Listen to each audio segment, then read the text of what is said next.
I mean, the biggest indicator of a successful person is the strength of their network, and it should be That's both. a great point. Yeah. So without a network, you're limited in anything.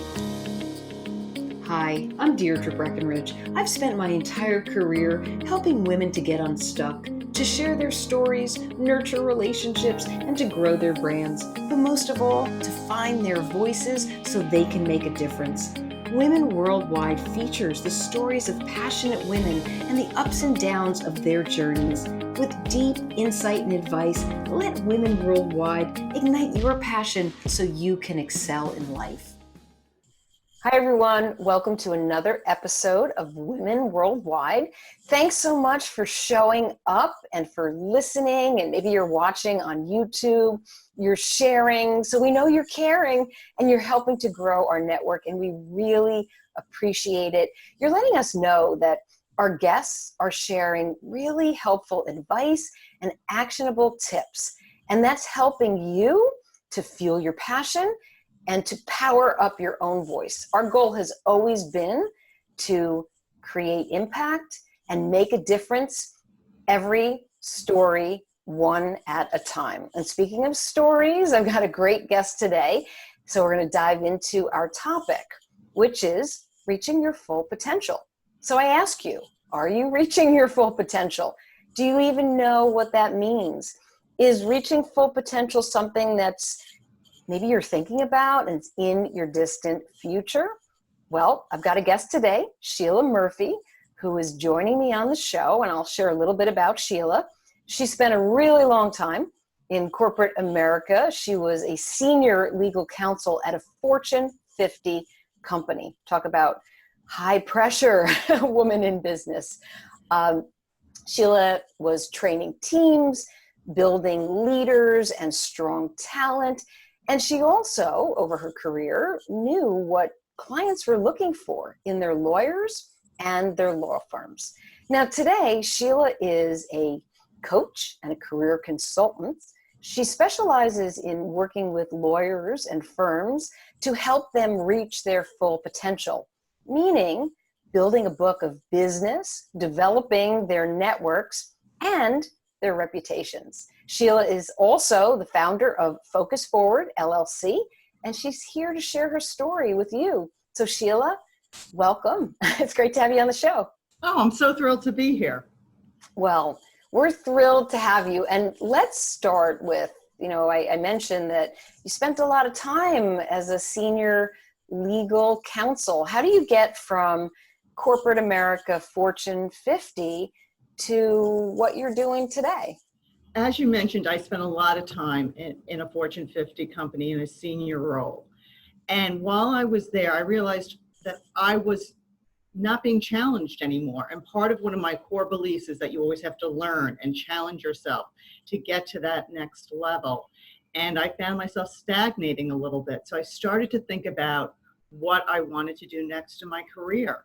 So I spent a lot of time talking to my network, thinking about what I am good at and what I love to do, because having spent over 20 years in corporate America, I was ready for a change. Yeah, that's a long time. It's a very long time.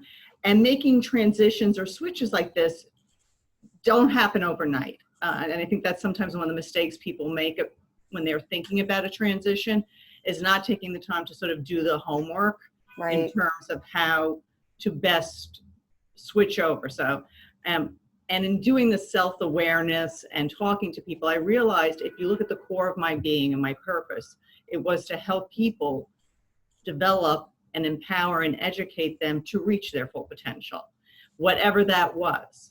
And so I thought about how I could bring that forward in the next stage of my career. And that's what sort of brought me on this journey. So if you think about the name of your business, right, Focus Forward, really says what you did for yourself. And, go ahead. No, and the reason I came up with the name was it was a day when I was thinking about this and I was like, is it going to work? Do I have this? And I just said, just focus on going forward, Focus Forward. And I was like, well, that could be the name. And that's how it was born. Which isn't always easy. I mean, I think that's one of the things that, sometimes when you're in a particular role, it's a lot easier to solve the challenges and to focus forward on maybe somebody else. But when you have to do it for yourself, there's a lot of digging. So was it, when you launched your business, did things come together right away, or did they sort of unfold a little bit slowly? It's been a mixture of both. I would say because I was strategic about taking that time to think about what my next chapter was, I started laying some of the groundwork ahead of time in terms of where I spoke and how I was branding myself in social media and talking to and developing the right network so that when I launched my business, I had certain things lined up that I walked right into, but you're always trying to grow and, have a bigger impact. And so with that, I am still using my network and my branding, and you're doing it every day. And, I'm one of those people who's never satisfied, and I'm a real type A. So I just want to be better and better and be able to help more people. Now, did that type A personality help you when you were actually in corporate America? And how was it easy for you or tough being a woman in the legal field? Being a woman in the legal field, whether it's in corporate America or law firms, it's gotten better. It's been a tough road. We have a long way to go. The numbers still aren't where they should be. There's still a lot of unconscious bias that is impacting women in terms of the assignments that they're given, the ability to get sponsors. It's not as easy as it is for a man. And if you look especially at law firms, which is one of the places I do a lot of work, the pay equity gap in the last couple of years has actually gotten worse, not better. It's a very tough thing for a woman to break into. And part of it, women's rates are lower than men's, not maybe because of the fields of law that they go into. So they're not bringing in a lot of money, and they don't own the clients or own their own business or own their own career, as I would put it, so that they don't get as much credit. And those two things have made a dramatic impact on the pay difference. And like I said, in the last 2 years where we thought it was getting better in some of the larger firms, we've actually seen an increase of probably 14% in the gap. So is this something that women themselves within an organization, do you feel that they can change to be recognized, or is this just so systemic that it's hard to do it alone? I actually talk about, I think there are two ways we have to attack this issue. One is the macro issues, how the firms organize, how they give out assignments, the mentorships, sponsorships, and then and also even feedback. Women are given different types of feedback than men.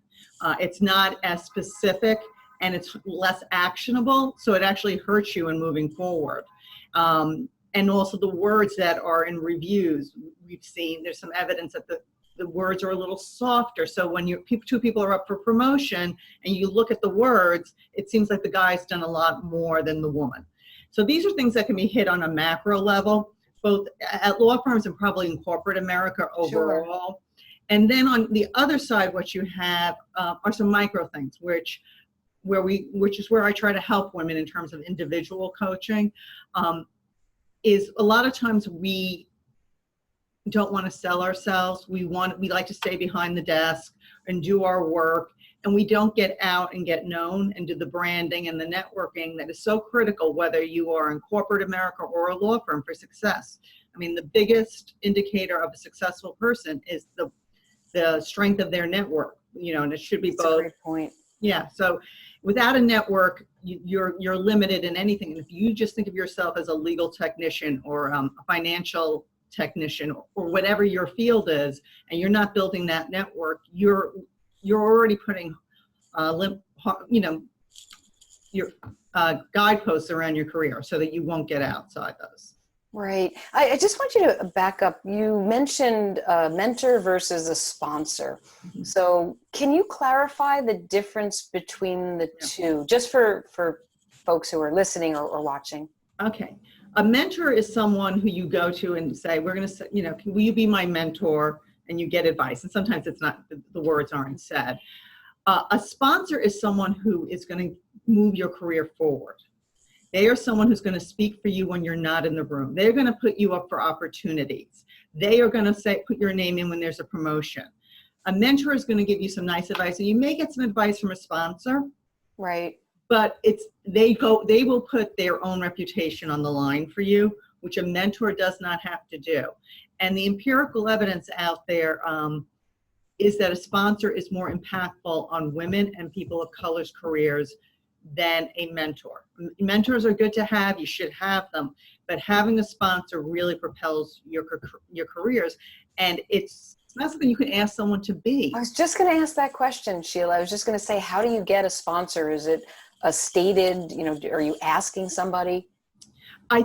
It's really, you got to, for someone to invest in your career, they have to believe that you're going to go 100% or 120%. You can have conversations with people about, why they maybe didn't put you in for a role, but it really is harder. I know of some programs where it's non-organic sponsorship, but for me as a senior executive, for me to say, I'm going to use my reputation for someone I don't know or I haven't seen in that context, it's much harder. Sure. But a mentor can turn into a sponsor. And you may also want to try to develop both some in your organization and some outside, because, one, sponsors leave. They go, they have careers too. Sure. And two, you may be at some point wanting an opportunity outside of the company. And outside the company, people get you opportunities like, speaking engagements, panels, articles, put you up for committees if there are important associations, in your career, whether like, I know the actuaries have a lot of, National Association of Actuaries. So these are the types of things a sponsor does for you. And sometimes you don't even know what's going on. But it's really critical to try to find a sponsor because it will make such a difference in your career. Yes, no, that's great advice. So reaching your full potential, you definitely mentioned the networking part of it. And what happens, getting out there is a part of networking, and that is a choice.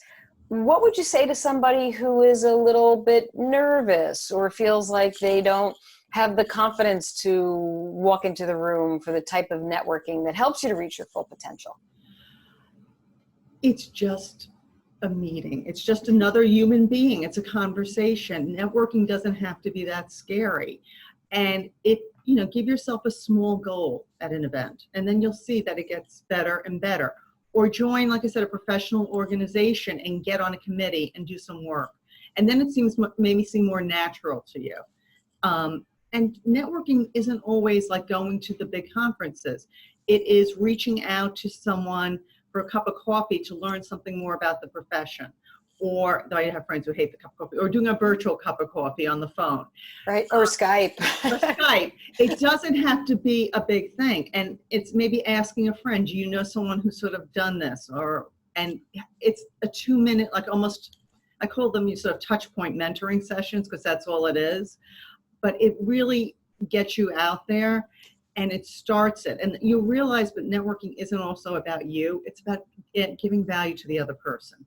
And so it's important during the conversations to not focus on yourself, but focus on the other person and what's of interest to them and how can you help them.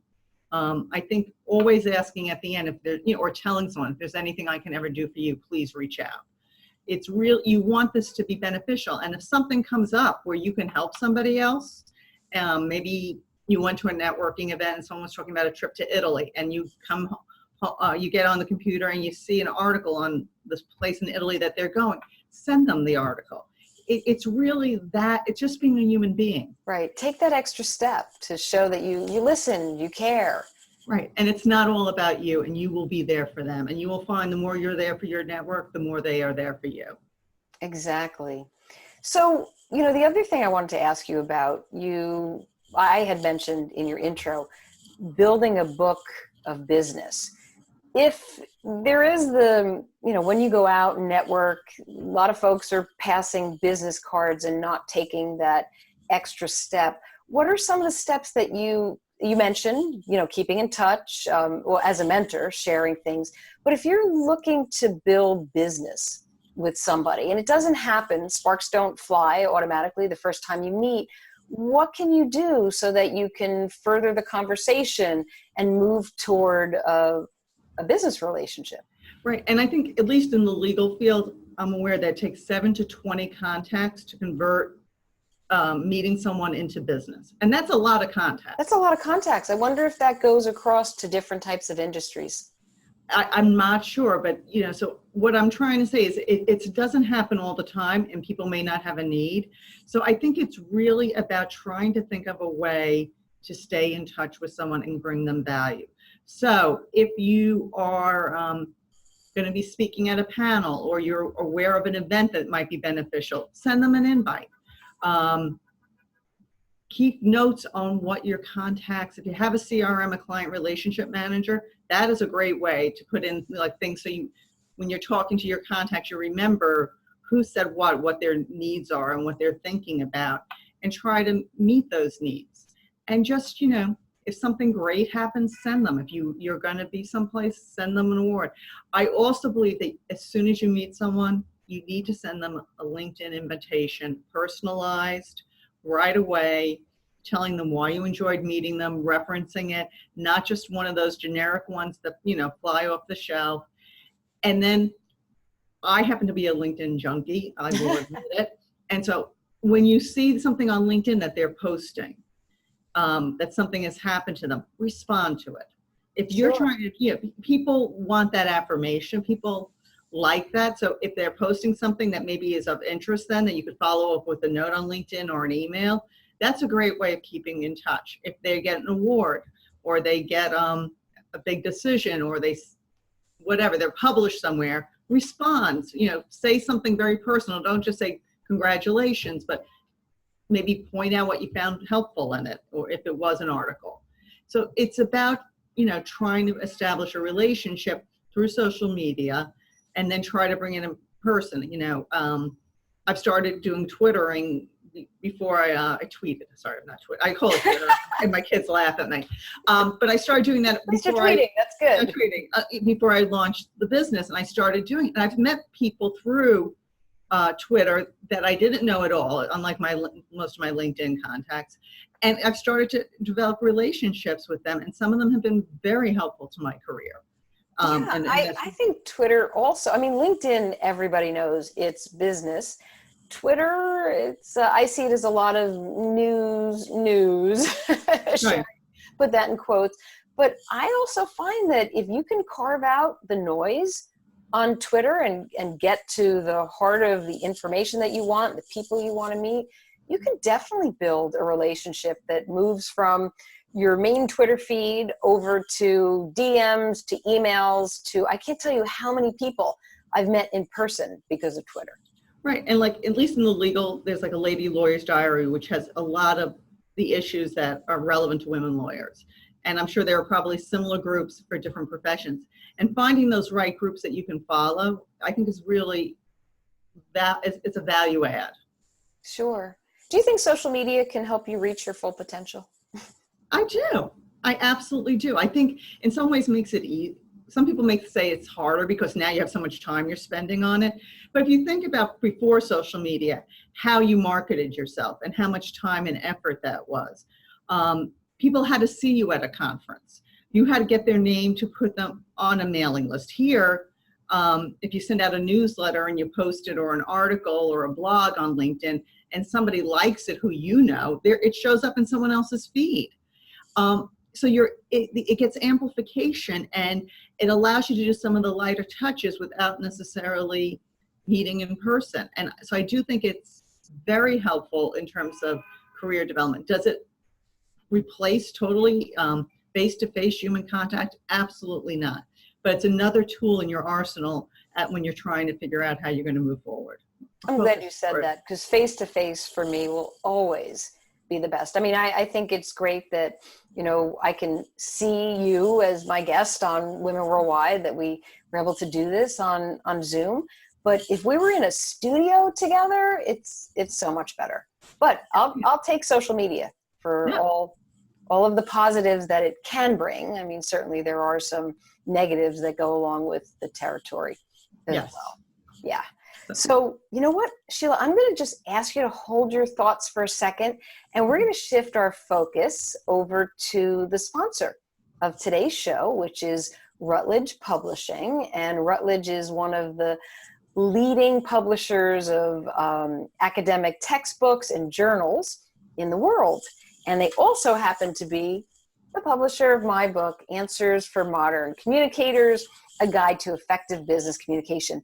And Sheila, I don't know if you know this, but I answered over 150 questions Wow. in this book, all about building relationships, reputation, socializing your brand. So I thought it would be fun if you could answer one of the questions that I've already answered. So Okay. Are you ready for your Hopefully I'll get the answer right. Well, you know what? You can, I'm sure whatever you say will be brilliant. No pressure. Your question is question number 57. What can you do to become a better role model? One of the things that jumps out to me is be a better listener. To me, one of the most important communication skills that a leader can have is to listen to people with an open mind. When I've been with leaders that exhibit this skill, the effectiveness and engagement of their teams amps up tremendously. And not only that, you get better ideas. I've been also with leaders who haven't exhibited that trait. And what I have found is the teams stagnate. They don't bring forth their ideas. So you lose the ideas from the people who are often doing the work and understand the issues so much deeper than the leaders themselves. So to me, listening and being open-minded are probably some of the most important things a leader can do.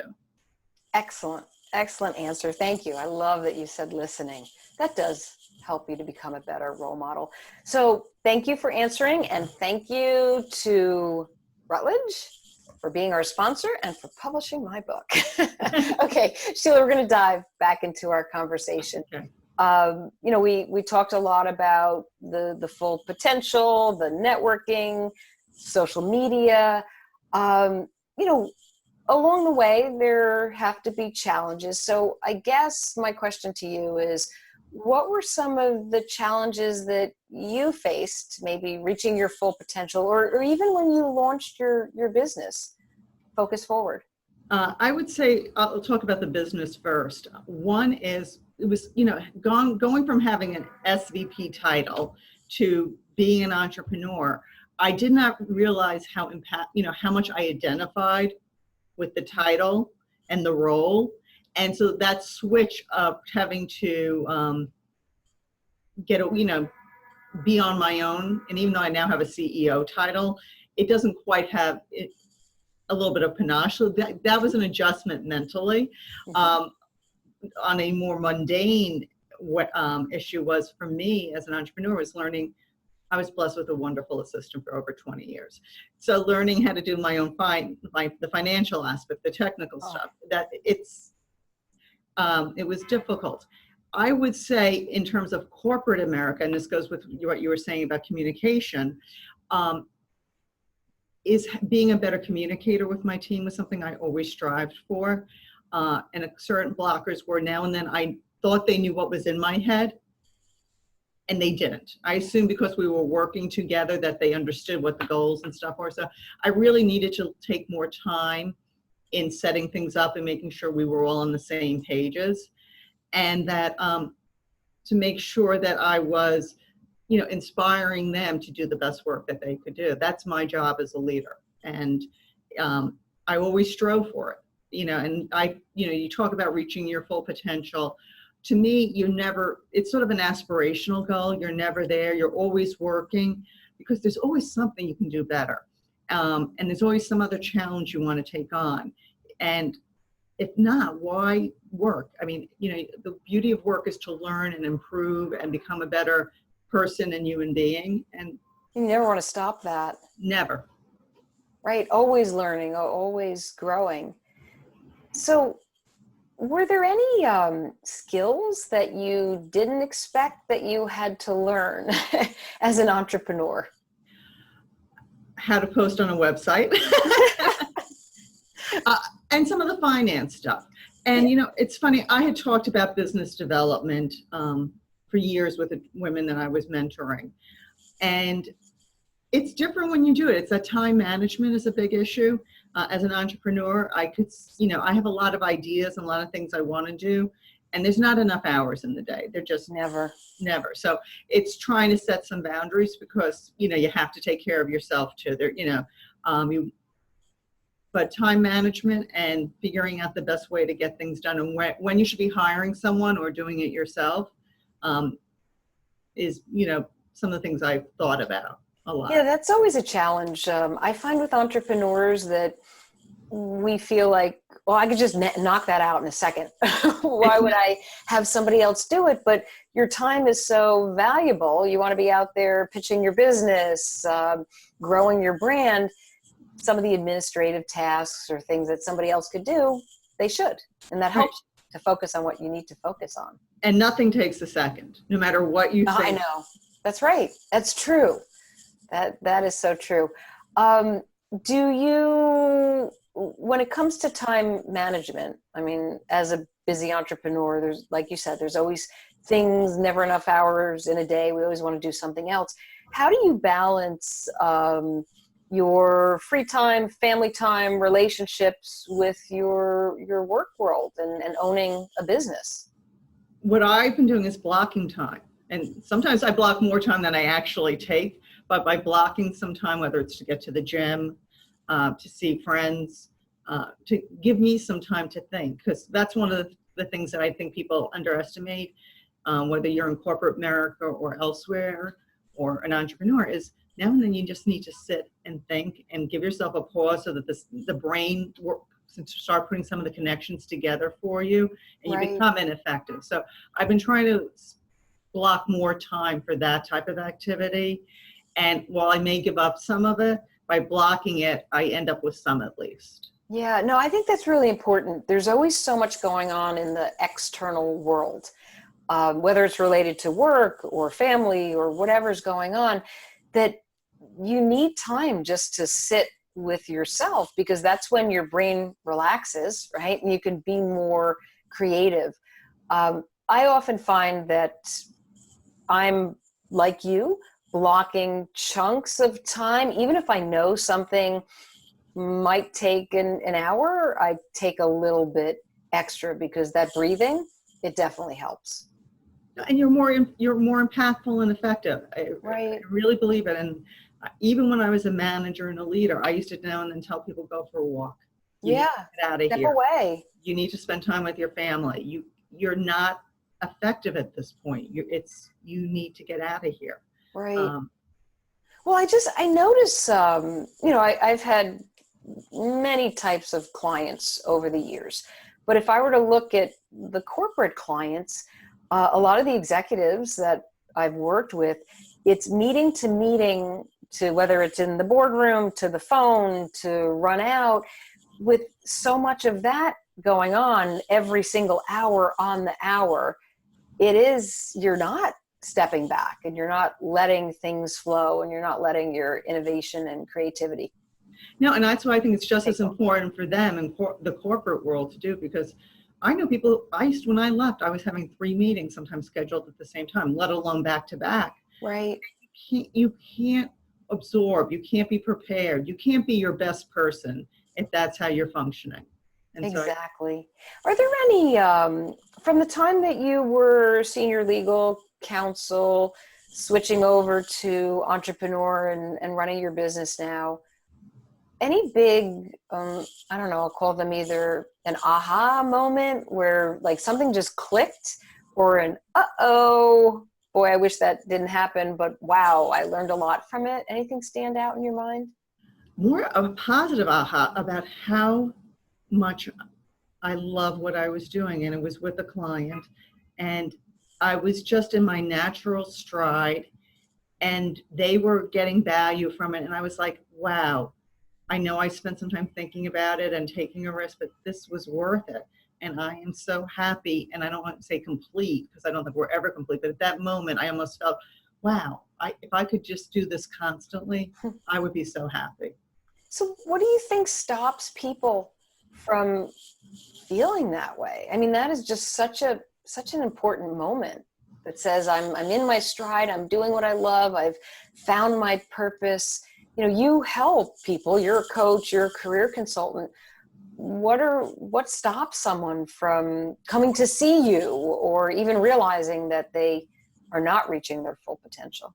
I think a lot of it is people feel that they're on a sort of career path and that part of it's out of their control, and it's not. I mean, you really can control your career.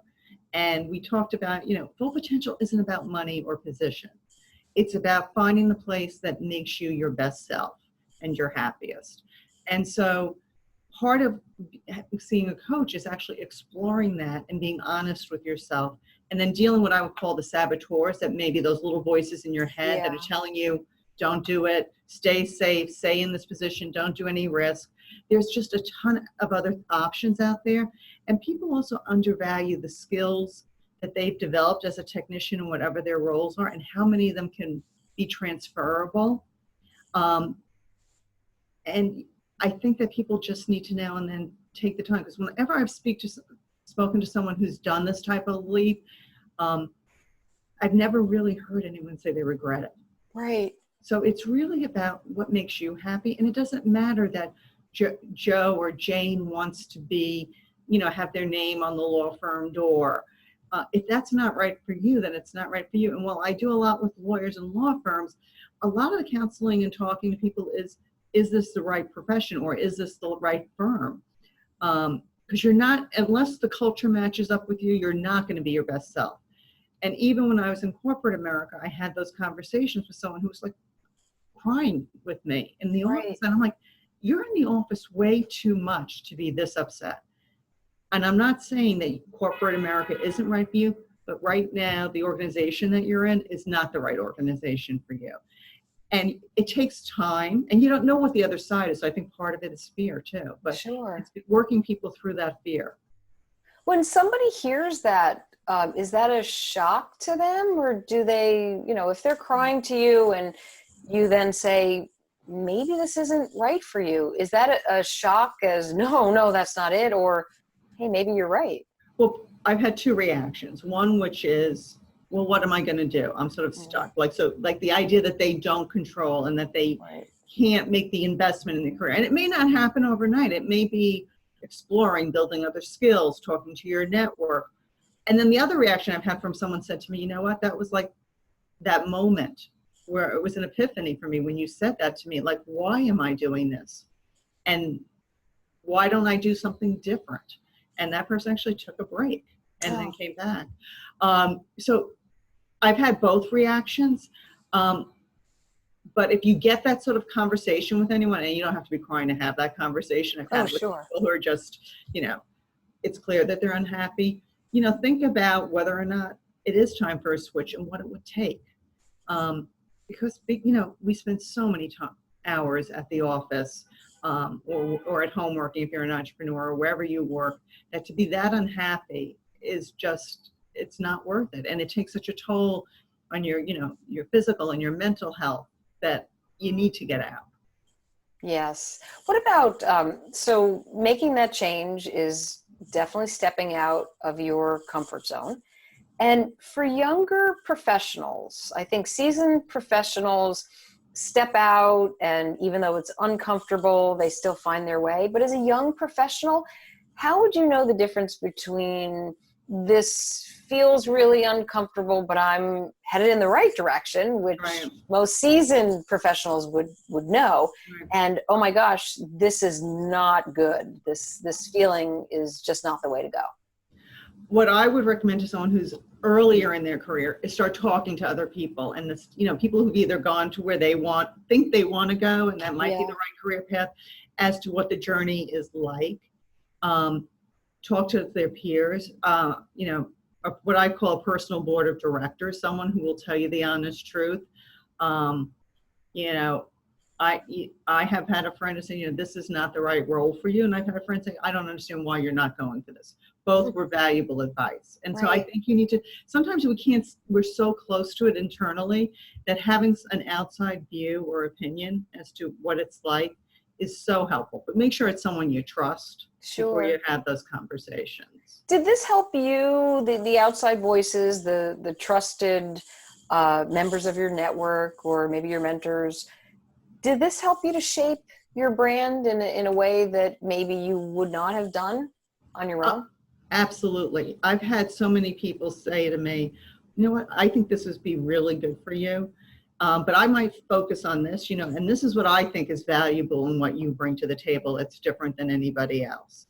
And then I had some people throw out some things that didn't feel authentic to me. And I was like, okay, that, I tried it on, I thought about it, and it didn't feel like me, so I didn't do it. But you know what, it stretched me to think about myself in a different way.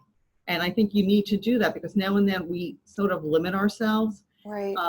And rather than think about, what we can accomplish, we think about what is safe and rational. So having people, open up doors and think about, well, why are you only thinking about lawyers? And while I do not some work with some executives, but mostly lawyers, because that's mostly who I know in my network, and the area that I know. But it's sort of people saying, have you thought about this? Have you thought about speaking in Europe? I know it gets you to stretch a little bit more. Right. Have you, same thing, like you wrote your wonderful book, and someone said, have you thought about doing a book? And I'm thinking, I hadn't, but maybe that's something to think about. Interesting. What about stress? So certainly being a woman in the legal profession, you must have had your fair share of stress. Are the stresses, what were they like, and are they just different now as an entrepreneur? I like the stress as an entrepreneur much more, because it's much more self-imposed. And yes. I don't know, the only person you're going to disappoint is yourself. Where when you're in a company and you're working for a lot of people, and or have even a team, you're responsible for that team. And when something's not going well, or there are reorganizations or something that are beyond your power, but you have a team and there are people you're responsible for in terms of making sure that they're in the best position. That to me was harder. The stresses now are, they're there. I want to do better, but yeah. And I spend a lot of time, I spend a lot. Yeah, it's so much better. I know. Yeah, it is so much better. But in fairness, corporate America was great for me, and I loved my career. Yeah. But for me at this time, it's the right time, right place for this. And that was something else I would stress to people is, we work, let's say you start working at 25, you're probably going to be working 30, 40 years. There are going to be different things at different times that are right for you. There are times when you might want your career, not focus on your career because family issues are going on or something else. So at different times, you need different things. And it's okay to switch sort of that path. And also the world is changing, so they may be needing different things from you. So it's just, don't feel like you have to have a 30-year plan and that this is it. There are so many options and things that can come across along the way that are really wonderful. And success changes. The definition of success shifts as you move from your 20s and 30s, and you're sort of designing how you're showing up in your career. At the end of the day, today, in your role now, what does success feel like? What does it look like? It's funny. In some ways, success is the same thing as what I felt my legacy was at my company, which is helping people get to that full potential. Like when people ask me at the company what my legacy was I gave this company a lot of really strong employees that were very engaged and effective. And what I got out of that was these people, whether they stayed at the company or went elsewhere, really told me what an impact I had on their careers. And that to me is success. And that's what I'm hoping to have as I'm developing this new business. And when a client comes into me and says, wow, this is great, I got so much out of it, this is a value add, you've made a difference, that to me is a success story. I want all of my clients to be successful in the way they want success. And like I said, that may mean leaving the leaving the field or going someplace else, but that's what I want. I want everyone to find what fulfills them and makes them happy in terms of a career. That's fantastic. And you're not going to believe this, Sheila. We're almost done with the episode. So I'm going to ask you the advice question, just sort of I guess summing up, because you've given a lot of advice throughout our talk, what advice would you give to professionals about stepping out of their comfort zone and reaching their full potential? If you have a child, and we've all had, children in terms of getting out of your comfort zone, none of us does, as parents, we push them in the pool, we put them on the two-wheeler, we move them outside of their comfort zone because we know it's best for their growth and their mindset. We need to now and then take the time to do it for ourselves and believe that we are worth that investment.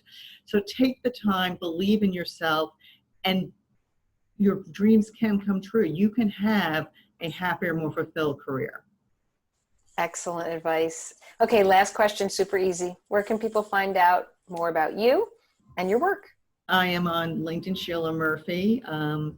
333 is my little thing, and then I'm on Twitter, Sheila Murphy _case, and now my website is focus-forward-consulting. So if you want to learn more, please reach out, and I'd be happy to talk to anyone. Excellent. Sheila, thank you so much for all of your advice. We're all going to be thinking about focusing forward so we can reach our full potential, but you really shared a lot of excellent insights, so thank you. Thank you for having me. It was a pleasure. Anytime. And thank you to everybody for tuning in, for watching. Please keep letting us know how you feel about the guests and their incredible stories, like Sheila, who come on the show. So tweet us, share with us on Facebook, go to the womenworldwideshow.com website, sign up for the updates, subscribe to us on YouTube. But most of all, we just want to thank you. You're helping us to make a difference. Okay, friends, until our next episode, stay focused, energized, and feeling empowered. Thank you.